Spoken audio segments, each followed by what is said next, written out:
nós reunimos aqui vários mantenedores para contar as suas histórias, para que a gente possa reunir todas num livro que representa o 5º livro do Instituto EducBank. E a gente fala agora com uma pessoa muito corajosa. Ela é um verdadeiro ato de coragem. Vamos conhecer a história de uma mulher que abriu a sua escola com 18 anos. Com um cartaz feito à mão, colado com durex no portão da casa dela. E isso tudo foi em 1994. Tinha 31 anos depois, agora já, 32 anos de escola. Ela tem aí mais de 150 alunos, 23 funcionários e uma história bastante bonita. Eu quero apresentar para vocês aqui a história da incrível Graziela Rodrigues de Lima, fundadora do Colégio Centro Educacional Mundo Mágico de Ouro Preto, Minas Gerais. Muito obrigado, Grazi. Obrigada por participar conosco. Eu que agradeço o convite. Eu quero dar também boa tarde a todos. Eu fiquei muito feliz com o convite da EducBank, porque é um reconhecimento da minha jornada, né? Porque nós que somos mantenedores, a gente se vê sempre atrás da cortina, e o EducBank está colocando a gente na frente da cortina. Então, eu acho isso muito legal e eu estou muito feliz pelo convite. Muito satisfeita. Grazi, que bonito. Você contou pra gente que quando você era menina e brincava na rua com suas amigas, tinha uma que era médica, tinha uma que era empresária, tinha uma que queria ser modelo. E você sempre quis ser professora. Gente, eu falo que eu nasci professora, né? Não existe, eu nunca pensei na hipótese de ser outra coisa, né? Foi uma luta muito difícil para mim lá em Ouro Preto, porque Ouro Preto é uma cidade que tem, até esqueci de falar, sou de Ouro Preto, Minas Gerais, cidade pequenininha, mais linda. E Ouro Preto tem o IF. Então, é um instituto que, na época, o colégio normal, né, o magistério, era considerado para pessoas que não conseguiam nota suficiente para entrar no IF. E aí, tinha muito aquele rótulo de as pessoas que iam fazer magistério, pessoas que iam fazer científico, eram pessoas que não eram incapazes de entrar para o IF. E o meu sonho sempre foi magistério, eu nunca pensei na ideia do IF. Então, foi muito difícil convencer a minha família de que aquilo ali era uma opção e não um medo, entendeu? E aí, eu fiz o IF, porque meu pai queria, passei no IF e aí eu fui atrás dele para conversar. Falei, pai, olha, eu fiz o IF, você pode contar para todo mundo que a sua filha passou no IF, fez a prova da informática, passei, mas eu quero ser professora. Eu quero ser professora. E isso foi uma coisa que eu escolhi muito cedo. É igual eu falei mesmo, das brincadeiras. 14 anos. Nunca sonhei em ser outra coisa. Então, assim, eu falo que foi um sonho de menina, foi um sonho de adolescente, de jovem e é um sonho de mulher. Então, até hoje, é o que faz brilhar meus olhos, com toda certeza. Foi uma vizinha sua que sugeriu, na brincadeira, né, que você abrisse uma escola. Menina, até aquele momento, você nunca tinha pensado nisso? Nunca, nem imaginava. Porque, assim, eu era uma menina. E como toda menina, a gente pensa assim, eu vou trabalhar numa escola, eu vou fazer um concurso, né? A gente pensa nisso. Nunca imaginei uma ideia de empreendedorismo. A gente nem pensava nisso na década de 90, né? Não era uma coisa normal. O empreendedorismo era para pessoas muito grandes, né? E aí, passa uma vizinha minha, nem era muito amiga, era uma pessoa conhecida, e ela sabia que eu gostava muito de criança. Eu trabalhava como voluntária. Depois que eu saía da escola, eu ia para as outras escolas que tinham em Ouro Preto para trabalhar como voluntária. E ela passou um dia no portão da minha casa, eu estava no muro, ela, Grazi, por que você não abre uma escola? E aquilo, né? Por que eu não abro uma escola? Gente, eu tenho 18 anos, não trabalho. Que ideia, como assim eu vou abrir uma escola? E aí eu entrei para dentro de casa e falei com meu pai, pai, a Mônica passou aqui na porta e falou comigo, Grazi, por que você não abre uma escola? E o meu pai tinha uma sala atrás da casa dele, que tinha mesa de ping-pong e tal. Meu pai virou para mim e falou assim, por que, filha, você não abre uma escola? Falei, pai, mas como? Como eu abro uma escola, né? Não tinha nem ideia para que lado ir. E aí, ele falou assim, olha, a gente tenta. Eu peguei uma folha de papel, escrevi, escola e tal, coloquei o número de fixo do meu pai. Meu pai foi na horta da minha casa, pegou tijolos, nós enrolamos com aquele plástico da época de encapar caderno, colocamos, meu pai pintou uma tábua, então a gente começou o Mundo Mágico, uns 20 dias depois desse cartaz na porta, com 8 alunos, uma tábua, 2 tijolos de cada lado, a mesa de ping-pong e um palhacinho na parede, que era o papel que eu tinha para pôr, né, o enfeite que eu tinha. E pessoas muito corajosas que acreditaram na gente, né? E eu tinha 2 amigas na época que acabaram pegando com a gente, né, comigo a escola, principalmente porque nessa época eu comecei a trabalhar num consultório de pediatria.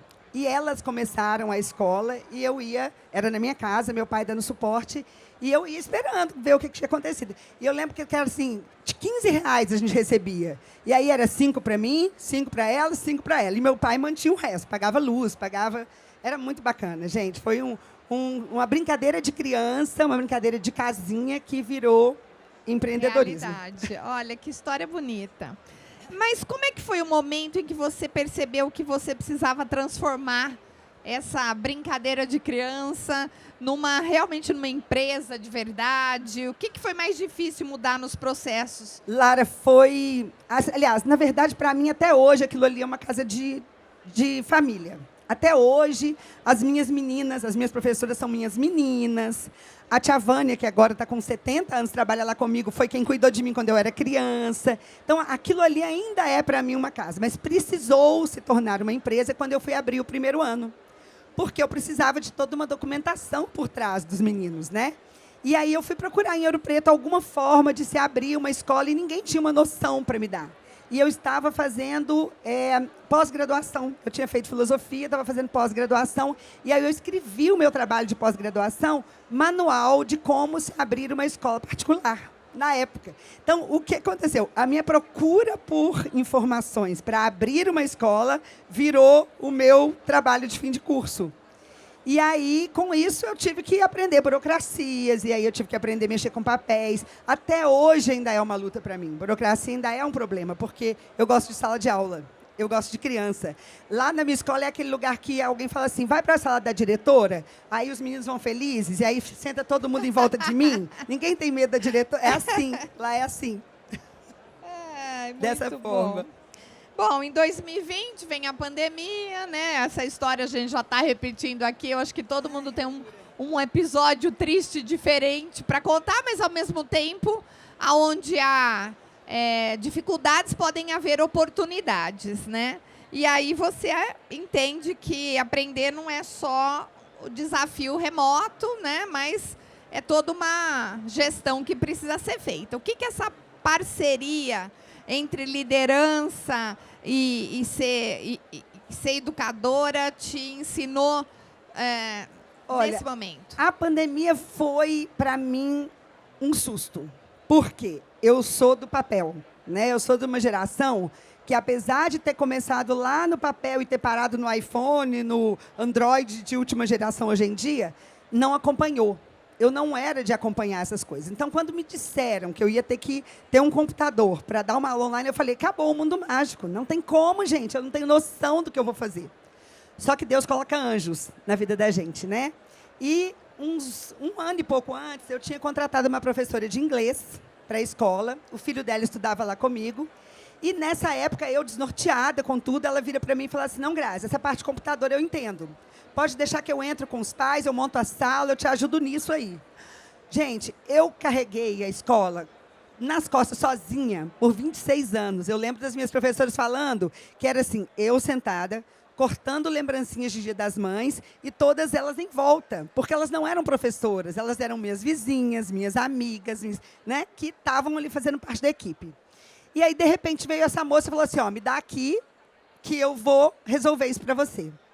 E aí foi a primeira vez que eu tive alguém para sentar, para discutir liderança na minha escola, para discutir alguém com uma posição totalmente diferente de mim, alguém prático enquanto eu era coração. E aí, na pandemia, ela carregou a escola nas costas. Ela está até aqui hoje, a Joelma. Ela carregou a escola nas costas, porque eu fiquei muito perdida. Foi muito difícil. Nossa, muito. Eu não sabia ligar computador. Pra você ter uma noção. Eu não tinha noção de ligar computador. Então, assim, eu falo que é anjo mesmo, porque se não fosse, a Joelma não teria mundo mágico pós-pandemia. E aí, como ela fez isso, eu achei... Aí, ao mesmo tempo que ela salvou a escola na pandemia, ela virou a minha válvula de escape, né? Tipo assim, gente, olha, eu não sei resolver isso, pede pra Joelma. Gente, eu não sei chamar a atenção dos alunos, pede pra Joelma. É bom dividir, nossa, maravilhoso. Principalmente quando a parte ruim, né? Que aí eu sou a boazinha, a tia Joelma é a maldosa. E aí, até hoje dá super certo essa parceria. E a parceria com o EducBank, hein? Como é que entrou nessa jornada da escola? Como é que foi construir Vou te contar tudo que isso? Foi uma coisa, assim, louca, porque... Eu sou apaixonada com a escola, ainda é o que brilha os meus olhos. Eu acredito que eu vou chegar nos 101 anos também, como gestora. E é o que, até hoje, move os meus caminhos. Porém, a gente tinha um calcanhar de Aquiles, como eu acho que todas as empresas têm, que é a parte financeira. E isso sempre foi muito difícil para mim, porque era um julgamento feito pela minha família. Tipo assim, Ziele, mas larga isso, vai fazer um concurso. Lá em Ouro Preto tem universidade, eu dei aula na universidade. Faz um concurso, para de mexer com a escola, porque isso te dá muito trabalho, é muita inadimplência, não sei o quê. E eu escutei isso a minha vida inteira e sempre foi uma luta isso contra meu marido, que na época preocupava muito comigo, porque eu ficava sem dormir, com pagamento de funcionário e tal. E eu nunca atrasei na minha vida, eu nunca tive um processo trabalhista, isso é um orgulho para mim, eu nunca atrasei. Então, assim, sempre foi o meu calcanhar de Aquiles. Aí, de repente, eu encontro uma moça que me manda uma mensagem falando que existe uma empresa que pode me ajudar com isso. De primeiro, foi totalmente descrença. Eu nem queria falar. Eu estava nas férias. Aí ela, vamos conversar só um pouquinho. Eu sentei numa mesa, num bangalô que eu estava, hospedada, e a gente conversou. E quando ela me falou que existia o EducBank, eu falei, gente, não acredito que isso possa. Ainda falei com ela, moça, eu vou acreditar em você nos 2 primeiros meses para eu ver se isso realmente acontece. E aí tem 1 ano e meio que eu tô com o EducBank. E, menina, foi um divisor de águas na minha vida. Eu falo que é melhor que Rivotril para mantenedor dormir. Porque eu tenho um amor absoluto pelo EducBank. Sou... propaganda mesmo, faço propaganda todos os lugares que eu vou, às vezes nem tem lugar para eu fazer a propaganda, eu levanto a mão e vou fazer a propaganda, porque eu acho que da mesma forma como me ajudou, ajudaria muita gente que acreditasse. E, além disso, a gente tem pessoas maravilhosas, né? Eu falo que o Rafa e a Viviane eu tenho vontade de apertar. Ontem eu pude, né? Mas eu tenho vontade de apertar eles, de tão fofos assim que eles são comigo, porque eles lutam junto comigo, eles sofrem junto comigo, eles querem junto comigo. Eu acho isso muito bacana. Então, assim, é um time que, de verdade, eu bato palma. Eu acho incrível. E aí é EducBank salva a minha vida. É como se eu tivesse... Imagina assim, você com um problema enorme, que é um problema seu, que a vida inteira todo mundo te julgou porque era um problema seu. Você tem que resolver. E aí vem alguém e fala assim, não, o problema é nosso. Vem aqui, te dou a mão. É meu e seu. Gente, vocês imaginam o que é isso para uma pessoa que está há 26 anos, há 30 anos fazendo tudo sozinha? Que bom, incrível. Grazi. Então foi maravilhoso. Assim, que história linda. Para mim foi parabéns fantástico. Pela escola. O Mundo Mágico realmente é a parte da tua vida, da tua essência. A gente sente isso ao conversar com você.